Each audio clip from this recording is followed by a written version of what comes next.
ಎಲ್ಲರಿಗೂ ನಮಸ್ಕಾರ.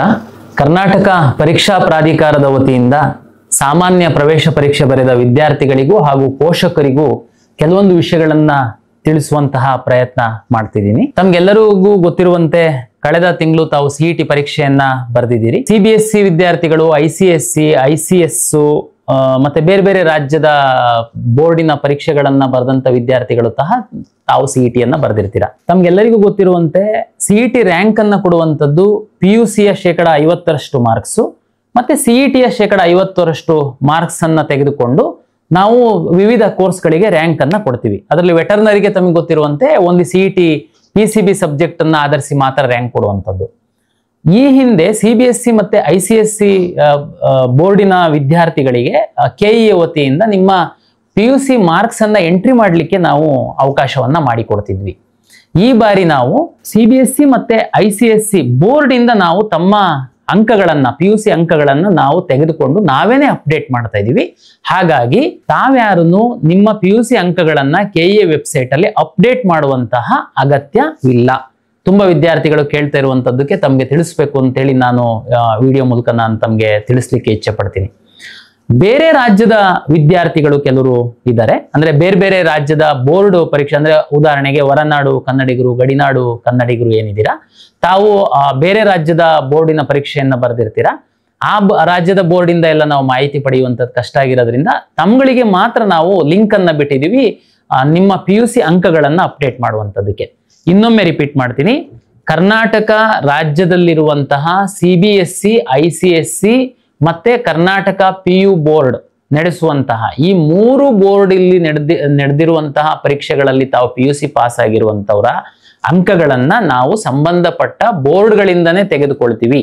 ಯಾವ ವಿದ್ಯಾರ್ಥಿಗಳು ತಾವು ತಮ್ಮ PUC ಅಂಕಗಳನ್ನ KE ವೆಬ್ಸೈಟ್ ಅಲ್ಲಿ ಬಂದು ಅಪ್ಲೋಡ್ ಮಾಡುವಂತಹ ಅಗತ್ಯವಿಲ್ಲ. ತಮ್ಗೆ ಇನ್ನೊಂದು ಗಮನಕ್ಕೆ ತರ್ತೀನಿ, ತಾವೀಗಾಗ್ಲೇನೆ CET ಅಪ್ಲಿಕೇಶನ್ ನಲ್ಲಿ ತಮ್ಮ ರಿಜಿಸ್ಟ್ರೇಷನ್ ನಂಬರ್ ಕೊಟ್ಟಿದ್ದೀರಾ, ಪರೀಕ್ಷೆಯನ್ನ ರಿಜಿಸ್ಟರ್ ನಂಬರ್ ಕೊಟ್ಟಿದ್ದೀರಾ. ಒಮ್ಮೆ ಚೆಕ್ ಮಾಡ್ಕೊಳ್ಳಿ, ಏನಾದ್ರು ತಪ್ಪಿತ್ತು ಅಂತಂದ್ರೆ ಸರಿಪಡಿಸಿ, ಎಡಿಟಿಂಗ್ ಆಪ್ಷನ್ ಇದೆ. ಯಾಕೆ ಅಂತಂದ್ರೆ ನಾವು ಬೋರ್ಡ್ ಇಂದ ನಿಮ್ಮ PUC ಅಂಕ ಬಂದಾಗ ನಾವು ಮ್ಯಾಚ್ ಮಾಡ್ತೀವಿ. ನೀವು ರಿಜಿಸ್ಟರ್ ನಂಬರ್ ಸರಿ ಬರ್ದಿತ್ತು ಅಂತಂದ್ರೆ ಸರಿಯಾಗಿ ಮ್ಯಾಚ್ ಆಗುತ್ತೆ. ಇದು ತಮ್ಮ PUC ಅಂಕಗಳನ್ನ ಎಂಟ್ರಿ ಮಾಡುವಂತದ್ದಕ್ಕೆ ಸಂಬಂಧಪಟ್ಟಂತೆ ಸಾಕಷ್ಟು CBSE, ICSE ವಿದ್ಯಾರ್ಥಿಗಳು ದೂರವಾಣಿ ಮೂಲಕ ನಮ್ಗೆ ಕೇಳ್ತಿದ್ದಿದ್ರಿಂದ ನಾನು ಇದನ್ನ ತಮ್ಗೆ ತಿಳಿಸ್ಲಿಕ್ಕೆ ಇಚ್ಛೆ ಪಟ್ಟೆ. ದಾಖಲೆ ಪರಿಶೀಲನೆಗೆ ಸಂಬಂಧಪಟ್ಟಂತೆ ಈ ಹಿಂದಿನ ವಿಡಿಯೋದಲ್ಲಿ ನಾವು ಬಹಳ ಸ್ಪಷ್ಟವಾಗಿ ತಮ್ಗೆ ಮಾಹಿತಿಯನ್ನ ಕೊಟ್ಟಿದ್ವಿ. ಮುಂದುವರೆದು ತಮ್ಗೆ ಹೆಚ್ಚಿನ ಮಾಹಿತಿ ಕೊಡುವಂತದ್ದು ಅಂತಂದ್ರೆ, ಯಾರು ಅರ್ಜಿ ಸಲ್ಲಿಸುವಂತಹ ಸಂದರ್ಭದಲ್ಲಿ A ಕ್ಲಾಸ್ ಅಂದ್ರೆ ಕರ್ನಾಟಕದ ವಿದ್ಯಾರ್ಥಿಗಳು, ಬಹುತೇಕ ಕರ್ನಾಟಕದ ವಿದ್ಯಾರ್ಥಿಗಳು A ಕ್ಲಾಸ್ ಅಲ್ಲಿ ತಾವು ಅರ್ಜಿಯನ್ನ ಸಲ್ಲಿಸಿರ್ತೀರಾ. ತಾವು ಕ್ಯಾಸ್ಟ್, ಇನ್ಕಮ್ 371J ಏನು ನೀವು ಆನ್ಲೈನ್ ಅಲ್ಲಿ ಕಂದಾಯ ಇಲಾಖೆಯಿಂದ ಸರ್ಟಿಫಿಕೇಟ್ ಅನ್ನು ತೆಗೆದುಕೊಂಡಿರ್ತೀರಾ, ಅದನ್ನ ನಾವು ಬ್ಯಾಕ್ ಎಂಡ್ ಅಲ್ಲಿ ತಂತ್ರಾಂಶದ ಮೂಲಕನೇ ನಾವು ಈಗಾಗಲೇ ವೆರಿಫೈ ಮಾಡಿದೀವಿ. ಕನ್ನಡ ಮೀಡಿಯಮ್ಮು, ರೂರಲ್ಲು ಮತ್ತೆ ಲಿಂಗ್ವಿಸ್ಟಿಕ್ ಮತ್ತೆ ರಿಲಿಜಿಯಸ್ ಮೈನಾರಿಟಿಗೆ ಸಂಬಂಧಪಟ್ಟಂತೆ ತಾವು ಸ್ಟಡಿ ಸರ್ಟಿಫಿಕೇಟ್ ಅನ್ನ ತಗೊಂಡಿರ್ತೀರಾ, ತಾವು ಅದನ್ನ ಕ್ಲೈಮ್ ಮಾಡಿರ್ತೀರಾ. ತಮ್ಗೆಲ್ಲರಿಗೂ ನಾವು ಹೇಳಿದ್ವಿ ತಮ್ಮ ಕಾಲೇಜಲ್ಲೇನೆ ತಾವು ದಾಖಲೆಯನ್ನ ಪರಿಶೀಲನೆ ಮಾಡಿಕೊಳ್ಳಿ ಅಂತೇಳಿ. ಅದನ್ನ ಈಗಾಗ್ಲೇನೆ ಬಹುತೇಕ ಮಾಡಿಕೊಂಡಿದ್ದೀರಾ. ಯಾರಾದ್ರೂ ಮಾಡ್ಕೊಂಡಿಲ್ಲ, ಈಗ ಎಡಿಟ್ ಆಪ್ಷನ್ ಇದೆ, ನಾವು ಮೊದಲು ರೂರಲ್ ಹಾಕಿರ್ಲಿಲ್ಲ, ಈಗ ನಾನು ರೂರಲ್ ಹಾಕಿದೀನಿ ಅಂತಂದ್ರೆ ಅಡ್ಡಿ ಇಲ್ಲ. ತಾವು ರೂರಲ್ ಹಾಕಿರ್ತೀರಾ, ತಾವು ತಮ್ಮ ಕಾಲೇಜಿಗೆ ಹೋಗಿ ವೆರಿಫಿಕೇಶನ್ ಮಾಡಿಸ್ಕೊಳ್ಬಹುದು.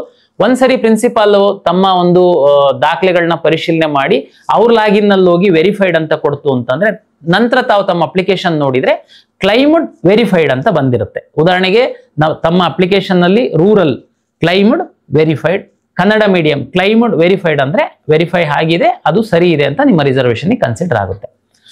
A ಕ್ಲಾಸ್ ಅನ್ನ ಹೊರತುಪಡಿಸಿ ಇರುವಂತಹ B, C, D, Z ತನಕ ಬೇರೆ ಬೇರೆ ಕ್ಯಾಟಗರಿ ಇರುವಂತಹ ವಿದ್ಯಾರ್ಥಿಗಳಿದ್ದೀರಾ.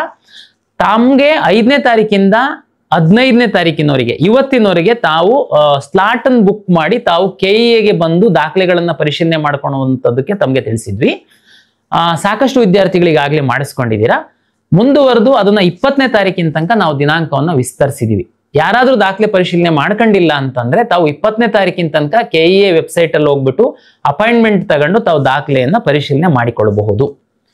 ಇನ್ನು A ಕ್ಲಾಸ್ ಅಲ್ಲಿರುವಂತಹ ವಿದ್ಯಾರ್ಥಿಗಳು ಮತ್ತೆ ಕೆಲವು ಬೇರೆಯವರು, ಕೆಲವು ಎಕ್ಸ್ ಸರ್ವಿಸ್ ಮೆನ್ ಮಕ್ಕಳು ಮತ್ತೆ ಸ್ಕೌಟ್ಸ್ ಅಂಡ್ ಗೈಡ್ಸ್ ಈ ತರ ಬೇರೆ ಬೇರೆ ತಾವು ವಿಶೇಷ ರಿಸರ್ವೇಶನ್ ಅನ್ನ ವಿಶೇಷ ಸಾಧನೆಗಳಿಗೋಸ್ಕರ ತಾವು ಸರ್ಟಿಫಿಕೇಟ್ ಏನಿತ್ತು NCC, ಡಿಫೆನ್ಸು, ಎಕ್ಸ್ ಡಿಫೆನ್ಸು ಈ ತರದ್ದೆಲ್ಲ ತಾವು ಕ್ಲೈಮ್ ಮಾಡಿದ್ರಿ.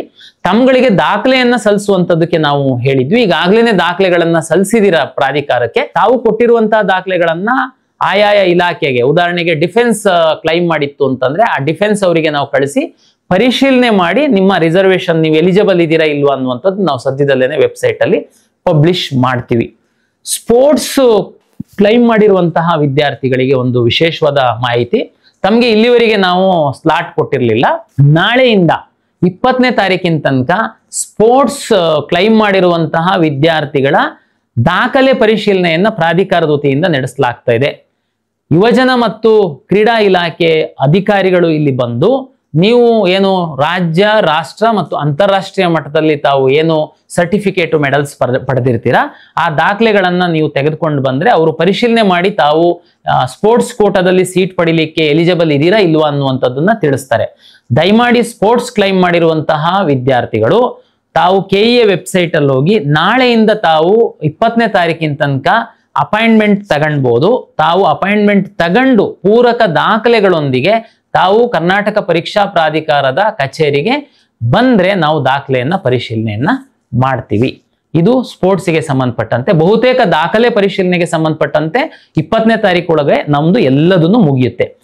ಕೆಲವರು ದೂರವಾಣಿ ಮೂಲಕ A ಕ್ಲಾಸ್ ಕ್ಲೈಮ್ ಮಾಡಿರೋರು ದಾಖಲೆ ನಾನು ಈಗಾಗಲೇ ಕ್ಲಾರಿಫೈ ಮಾಡಿದ್ದೀನಿ. ತಾವು A ಕ್ಲಾಸ್ ಅಲ್ಲಿರುವಂತಹ ವಿದ್ಯಾರ್ಥಿಗಳು ನೀವು ಇಲ್ಲೆಲ್ಲೂ ಬರುವಂತ ಅಗತ್ಯ ಇಲ್ಲ. ತಮ್ಮ ಕಾಲೇಜ್ ಪ್ರಿನ್ಸಿಪಾಲೇನೆ ವೆರಿಫೈ ಮಾಡ್ತಾರೆ. ದಾಖಲೆ ಪರಿಶೀಲನೆ ಮಾಡುವಂತದ್ರ ಬಗ್ಗೆ ತಮ್ಗೆಲ್ಲ ಸ್ಪಷ್ಟತೆ ಬಂದಿದೆ ಅಂತೇಳಿ ನಾನು ಭಾವಿಸ್ತೀನಿ. ಜೊತೆಗೆ ತಾವು ಇತ್ತೀಚೆಗೆ ಮಾಧ್ಯಮಗಳಲ್ಲಿ ನೋಡಿರ್ಬೋದು, ಕರ್ನಾಟಕ ಪರೀಕ್ಷಾ ಪ್ರಾಧಿಕಾರ ಮೊಬೈಲ್ ಆಪ್ ಅನ್ನ ಸಹ ರಿಲೀಸ್ ಮಾಡಿದೆ. ತಾವು ದಯಮಾಡಿ ಮೊಬೈಲ್ ಆಪ್ ಅನ್ನ ಡೌನ್ಲೋಡ್ ಮಾಡಿ. ನಮ್ಮ ವೆಬ್ಸೈಟ್ ಅಲ್ಲಿ ಲಿಂಕ್ ಮತ್ತೆ QR ಕೋಡ್ ಇದೆ.